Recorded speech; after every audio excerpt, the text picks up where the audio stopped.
Anita Godwin and the baby. இன்றைய முக்கிய குறிப்புகள். விடுதலை பயணம் அதிகாரம் 20. இஸ்ரேல் புத்திரருடன் ஆண்டவருடைய உடன்படிக்கை பற்றி நாம் கேட்டோம்.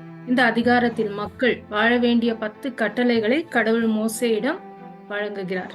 மக்கள் தேவன் விடுவிப்பது முதலாவதாக வருகிறது என்பதையும், அவர்களை காப்பாற்றுவதில் கடவுளுடைய முன்முயற்சியின் மற்றும் அவர்களுடைய கீழ்ப்படிதலை பின்தொடர்கிறது என்பதையும் கட்டளைகள் நினைவு ஊட்டுகின்றன. நாம் ஆண்டவருக்கு கீழ்ப்படிந்தால் மட்டும் நமக்கு ஆண்டவர் கொடுக்கும் எல்லா விதமான சொத்துக்களும் எல்லா விதமான ஆசீர்வாதங்களும் கிடைக்கும் என்று இந்த அதிகாரம் நமக்கு கூறுகிறது.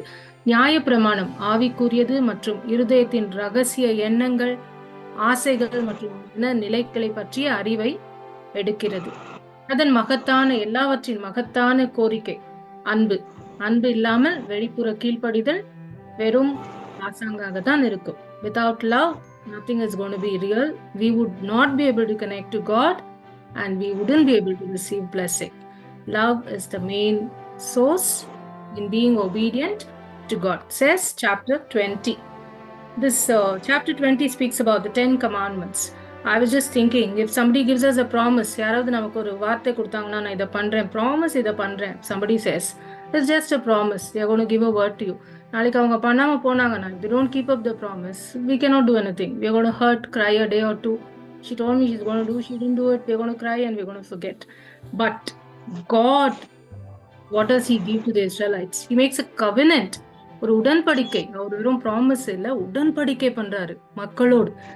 அதுவும் நம்ம இப்ப கூட when we want to have a relationship with God, you can even now ask God that I want to make a covenant with you, God.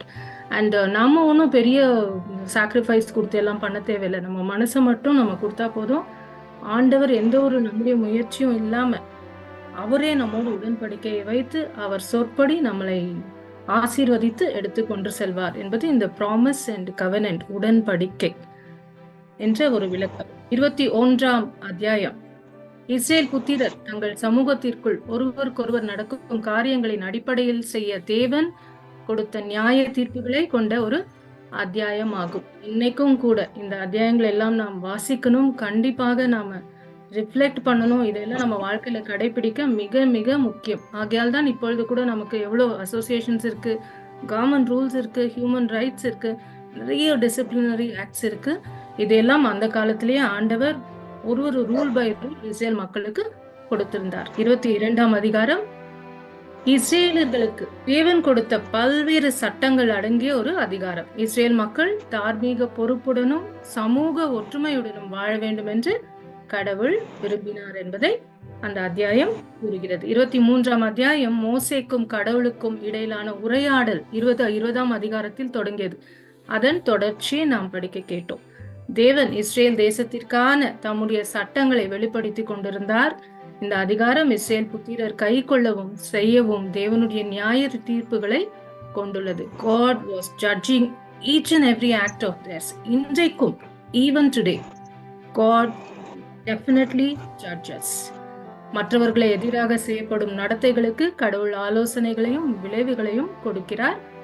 தீமை செய்ய ஒரு கூட்டத்தை பின்பற்ற வேண்டாம் என்று இஸ்ரேல் மக்களுக்கு எச்சரிக்கிறார். Today God gives us a message also not to go behind the world which is evil.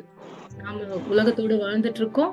நமக்கு நல்லதுன்னு பட்டாகதோ அவங்க பண்றாங்க, நம்ம பேச முடியாதுன்னு அவங்க கூட நம்ம போயிட்டு இருப்போம். அது தப்பு என்று தேவன் நமக்கு உணர்த்துகிறார். ஆண்டவருடைய வார்த்தையை மட்டும் கேட்கணும், அவருக்கு மட்டும் நம்ம செவி சாய்க்கணும், ஆண்டவருடைய பிரசன்னத்தில் வாழ வேண்டும் என்பது ஆண்டவர் நமக்கு கூறு அறிவுரை. So amen. And இன்றைக்கு கேள்விக்கு போலாம். What is your name, baby? My name is Olivia, ma'am. Olivia, okay. Okay. Which commandment prohibits the making of graven images? Chapter 20 verse 4 to 6. One of the commandment says prohibits the making of graven images. செதுக்கப்பட்ட விக்கிரகங்களை உருவாக்குவதை எந்த கட்டளை தடை செய்கிறது? It's between 4 to 6, chapter 20.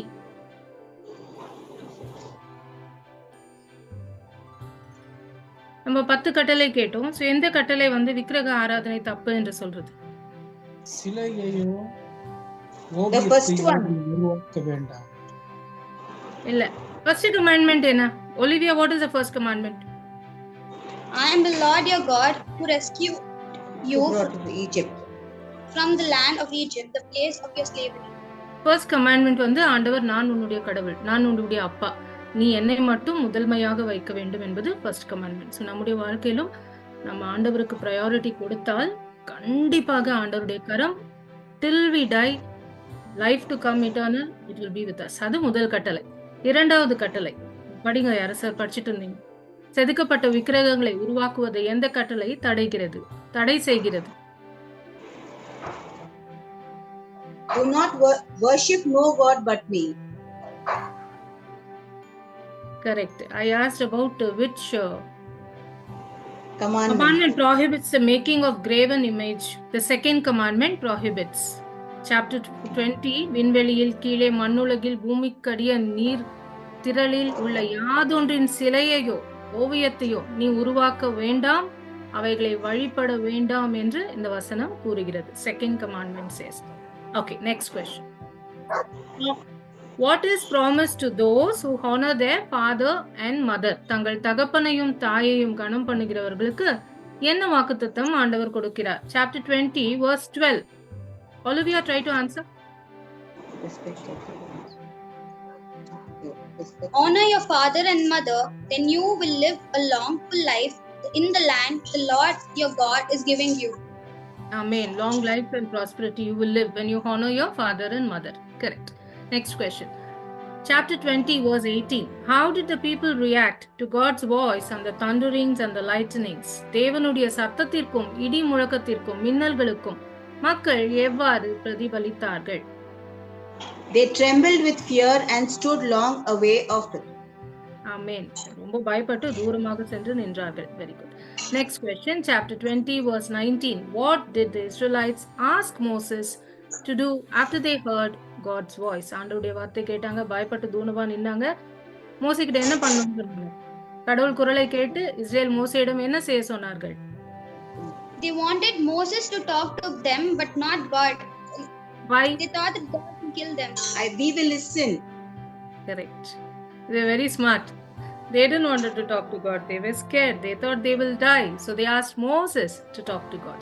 Very good. Next question, chapter 20, verse 20. According to Moses, why did God come down on Mount Sinai in such a terrifying way? மோசேயின் குற்றப்படி கடவுள் ஏன் சீனாய் மலையில் இப்படிப்பட்ட பயங்கரமான முறையில் இறங்கி வந்தார்? 2020, பட் அதுல ஆன்சர் இருக்கு. Chapter 20, verse 20. நம்ம வேற யாராவது சொன்னாங்களா? உங்க சொந்த வார்த்தையில சொல்லுங்க. கண்டிப்பா. மோசே மக்களை நோக்கி, அஞ்சாதீர்கள், கடவுள் மீது உங்களுக்கு ஏற்படும் அச்சத்தால் நீங்கள் பாவம் செய்யாதிருப்பீர்களாக என்று உங்களை சோதித்தறியவே அவர் இவ்வாறு தோன்றினார் என்றார். கரெக்ட். நீங்க கேமரா ஆன் பண்ணி ஆன்சர் பண்ணுங்க. So we will know.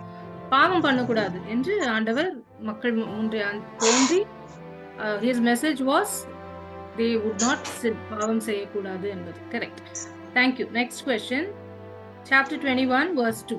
How long should the Hebrew servant serve before being set free? எபிரேய ஊழியர் விடுதலை செய்யப்படுவதற்கு முன்பு எவ்வளவு காலம் சேவை செய்ய வேண்டும்? Chapter 21 verse 2. 6 ஆண்டுகள். Chapter 21 verse 2. 6 years. 6 years. What next question? What happens if a servant declares he loves his mother and does not want to go free? Chapter 21 verse 6. வேலைக்காரன் தன் எஜமானன் நேசிப்பதாகவும் விடுதலை செய்ய விருப்பமில்லை என்று சொன்னால் என்ன நடக்கும்? அவனை அவனுடைய தலைவன் கடவுளிடம் கூட்டிக் கொண்டு வருவான்.